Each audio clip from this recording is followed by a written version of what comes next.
जैन बच्चों, class 10th के mathematics में हमारा जो चैप्टर चल रहा है वो है द्विघात समीकरण और उसकी प्रश्नावली 4.2 का क्वेश्चन नंबर 5 आपके सामने है। एक समकोण त्रिभुज की ऊंचाई इसके आधार से 7 सेंटीमीटर कम है। यदि कर्ण 13 सेंटीमीटर का हो तो अन्य दो भुजाएं हमें ज्ञात करनी है।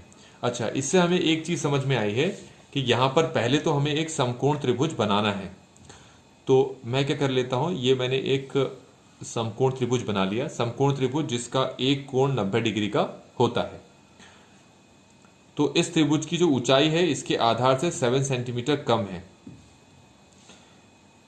ऊंचाई के बारे में कहा है कि ऊंचाई आधार से 7 सेंटीमीटर कम है। तो पहले आधार को कुछ मानना पड़ेगा फिर हमें, क्योंकि आधार हमें दे नहीं रखा है और जो ऊंचाई का कंपैरिजन है वो आधार के साथ है। तो आधार को पहले मान लेते हैं कुछ x।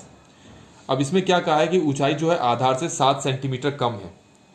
तो 7 सेंटीमीटर कम का मतलब क्या होता है, जो आपने आधार माना होता है उसमें से 7 माइनस कर दो। पर क्योंकि ये x है और x का मान कितना है हमें पता नहीं, तो जब मैं इसमें से 7 माइनस करूंगा तो उसको कैसे लिखा जाएगा, उसको लिखा जाएगा x माइनस 7 के रूप में। तो आपको कहा है कि जो ऊंचाई है आधार से 7 सेंटीमीटर कम है, तो इसका मतलब ये हो गया x माइनस 7। क्वेश्चन में आपसे ये कहा है। आगे कहा यदि कर्ण 13 सेंटीमीटर का है, इसको कर्ण कहते हैं, याद रखें, इसको आधार इसको ऊंचाई। तो कर्ण ये जो है आपके पास, ये हाइपोटेनस कहते हैं जिसको, ये हमें 13 दे रखा है, तो मैंने इसकी जगह 13 लिख लिया। ठीक हो गया। तो अब हमें ये जो दो भुजाएं हैं इनको ज्ञात करनी, क्योंकि ये तो हमारे पास 13 है, ये कितना है, ये कितना हमें पता नहीं है। मतलब पहले x का मान निकलेगा तभी हमारे पास ये दोनों भुजाएं निकलेंगी। तो जब भी आपको एक समकोण त्रिभुज दिया होता है तो हमारे माइंड में सबसे पहले जो चीज आती है वो होती है पाइथागोरस थ्योरम। तो पाइथागोरस थ्योरम क्या होता है, जरा मैं पहले यहां पर लिख दूं। वो होता है आधार का वर्ग प्लस ऊंचाई का वर्ग बराबर कर्ण का वर्ग। ध्यान रखें, इसको कहते हैं हम base square plus perpendicular square equal to hypotenuse square, ऐसे बोल सकते हैं। इसको h बोलते हैं, इसको p, इसको b। अब आधार हमारे पास कितना दे रखा है, x दे रखा है ना। तो आधार की जगह मैं अगर x लिख दूं और साथ में स्क्वायर है तो x स्क्वायर हो जाएगा। ऊंचाई कितनी दे रखी है, x माइनस 7 ना। तो ऊंचाई की जगह अगर मैं x माइनस 7 लिख दूं तो ये x माइनस 7 का स्क्वायर हो जाएगा, इक्वल टू कर्ण का स्क्वायर। कर्ण कितना है आपके पास, 13, तो 13 का स्क्वायर हो गया। ठीक है, अब इसको सॉल्व करते हैं। एक्स स्क्वायर को ऐसे ही कॉपी कर दिया मैंने, प्लस a माइनस बी के होल स्क्वायर का फॉर्मूला क्या होता है, पहले एक्स स्क्वायर होगा, फिर प्लस 7 का स्क्वायर होगा, then minus 2 multiply x multiply 7 और इक्वल टू 13 का स्क्वायर होता है 169। अब ध्यान रखें यहाँ पर a माइनस बी के होल स्क्वायर की आइडेंटिटी लगी हुई है, सर समीका लगी हुई है, जो कि होता है a square plus B square minus 2ab। इसको मैंने यहाँ पर अप्लाई किया तो लिख दिया मैंने बगल में। X square plus x square कितना होता है हमारे पास, ये होता है 2x स्क्वायर, तो ये मैं लिख दिया 2x square. Minus 2 multiply x multiply 7 को मैं क्या लिख सकता हूं, माइनस 14x। 7 का स्क्वायर कितना होता है 49, और हमारे पास ये है आपका 169। और 169 को अगर मैं यहां पर शिफ्ट करूं तो ये होता है मेरा 2x स्क्वायर माइनस 14x, और ये है 49 माइनस 169। अब 2x स्क्वायर माइनस 14x,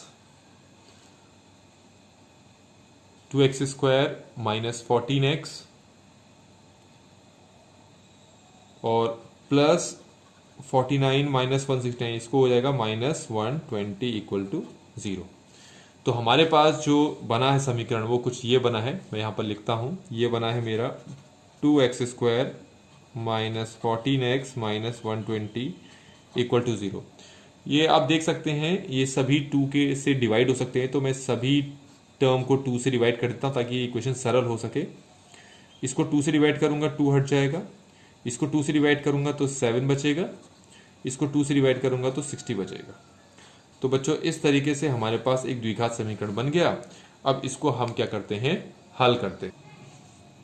तो हमारे पास जो इक्वेशन है वो है x square minus 7x minus 60 equal to 0 middle term splitting का यूज करके हमें x निकालना है यहाँ से। तो पहले हम 60 को x स्क्वायर से मल्टीप्लाई करते हैं तो ये आता है 60x स्क्वायर। अब 60 के जितने भी फैक्टर्स हो सकते हैं वो हम बना लेते हैं। अच्छा, फैक्टर्स बनाने का हमारे पास तरीके कई सारे हैं। आप टेबल भी लिख सकते हैं जिस टेबल में ये आता है, और एक तरीका ये भी है, ठीक है। तो इस तरीके से कैसे करेंगे, अगर ये 60 है तो पहले हम इसको 2 से डिवाइड करते हैं। 2 30 से 60, 2 15 सा और 3 5 सा, मतलब 60 के जो हमारे फैक्टर बन गए वो बने 2 × 2 × 3 × 5। तो ये फैक्टर्स हैं 60 के। आप मल्टीप्लाई करोगे तो वापस 60 ही आएगा। अच्छा, हमारा काम क्या है, हमें सिर्फ 2 फैक्टर्स चाहिए, इतने सारे फैक्टर्स हमें नहीं चाहिए, हमें 2 फैक्टर्स चाहिए जिनको ऐड करने या फिर माइनस करने पर हमारे पास 7 आना चाहिए। ये 7x आना, जिनको ऐड या फिर माइनस करने पे 7x आना चाहिए। कैसे बनाएंगे वो, देखो अलग अलग तरीके से। अगर मैं 5 को 3 से मल्टीप्लाई करता हूँ 15 आता है, 2 को 2 से मल्टीप्लाई करता हूँ तो ये 4 आता है, और ये 15, तो 15 को 4 से माइनस करूँ तो 9 आता है, और ऐड करूँ तो 19 आता है। मुझे तो 7x चाहिए, इसका मतलब ये काम नहीं करेगा। अच्छा, 5 को 2 से मल्टीप्लाई करो 10 आ गया, और 3 को 2 से मल्टीप्लाई करो 6 आ गया, एक 10 आ गया, एक 6, माइनस करोगे तो ये 4x आ रहा है जो कि काम नहीं बनेगा, प्लस करोगे तो 16 तो भी काम नहीं बनेगा। अच्छा, और क्या तरीका हो सकता है, 3 को 2 से मल्टीप्लाई किया 6 आया, और 6 को 2 से मल्टीप्लाई किया तो कितना आया 12। मैंने क्या किया, इन तीनों को मल्टीप्लाई कर दिया तो कितना आ गया 12, और ये क्या है हमारे पास 5। तो 12 को 5 से माइनस करूंगा आ गया 7। इसका मतलब 12 5 से कितना होता है 60। तो एक फैक्टर हो गया 12x, दूसरा हो गया 5x, ठीक हो गया। तो इसका मतलब ये है कि अगर 12x को मैं 5x से माइनस करूं तभी मेरा 60x स्क्वायर आता है। तो x स्क्वायर माइनस ये है 12x minus 5x equal minus 60 equal to 0। क्योंकि बाहर माइनस है तो ओपन करूंगा, दोनों के साइन चेंज होंगे, ये हो जाएगा माइनस 12x, ये हो जाएगा प्लस 5x, क्योंकि माइनस माइनस प्लस होता है, माइनस 60 इक्वल टू 0। अब इन दोनों में से अगर मैं x बाहर निकाल लूं तो यहां से क्या बचा x, ये है माइनस, यहां से x जा चुका है तो 12 बचा। यहां से इन दोनों में से 5 बाहर आ जाएगा, x माइनस, क्यों आएगा, क्योंकि 60 को क्या होता है 5 × 12, तो 5 आ चुका है बाहर, तो हमारे पास 12 बचा इक्वल टू 0। अब इन दोनों में से क्या चीज बाहर आएगी, ये आएगा आपके पास 12, और x माइनस 12 बाहर आ जाएगा, और क्या बचा आपके पास x प्लस 5। तो अब आप देख सकते हैं यहां से भी x की वैल्यू आ जाएगी और इसमें से भी x की वैल्यू आ जाएगी। तो क्या आएगी x की वैल्यू, देखिए जरा, x माइनस 12 और x प्लस 5 आया ना हमारे पास, x माइनस 12 और x प्लस 5 इक्वल टू 0। एक बार इस x को 0 के इक्वल लिखते हैं, x माइनस 12 को 0 के इक्वल लिख के देखते हैं। x माइनस 12 इक्वल टू 0, 12 को वहां शिफ्ट कर लिया तो x की वैल्यू कितनी आ गई 12। x प्लस 5 इक्वल टू 0, 5 को वहां शिफ्ट कर लिया तो x की वैल्यू कितनी आ गई -5। अब हम देखते हैं यहां पर कि आपने इसको क्या माना था x, इसको माना था x माइनस 7, आपके पास ये था 13 सम कोड में। अच्छा, अगर x -5 ये वाला लेता हूं तो इसका मतलब यहां मुझे -5 रखना पड़ेगा। किसी भी ट्रायंगल की भुजा ऋणात्मक नहीं होती, नेगेटिव नहीं होती, साइड उसकी नेगेटिव नहीं हो सकती, इसका मतलब x की ये वैल्यू तो पॉसिबल नहीं है। x इक्वल टू 12 आपका पॉसिबल है, इसका मतलब अगर मैं यहाँ x की वैल्यू 12 रखता हूँ, ये 12 है, तो फिर यहाँ 12 माइनस 5 कितना, 12 माइनस 7 कितना हो गया 5। अगर मैं 12 यहाँ रखता हूँ तो 12 माइनस 7 कितना हो गया 5, मतलब ये 5 होगी साइड, ये 12 होगी तो ये 13 आ गई। तो इस तरीके से हमारे पास तीनों साइड्स आ चुकी है। तो ये वाला क्वेश्चन हमारा बच्चों यहीं पर समाप्त हो जाता है। अगर वीडियो आपको अच्छी लगी हो तो लाइक जरूर करें, चैनल को सब्सक्राइब करें, अपने दोस्तों को शेयर जरूर करें। थैंक यू सो मच, जय हिंद।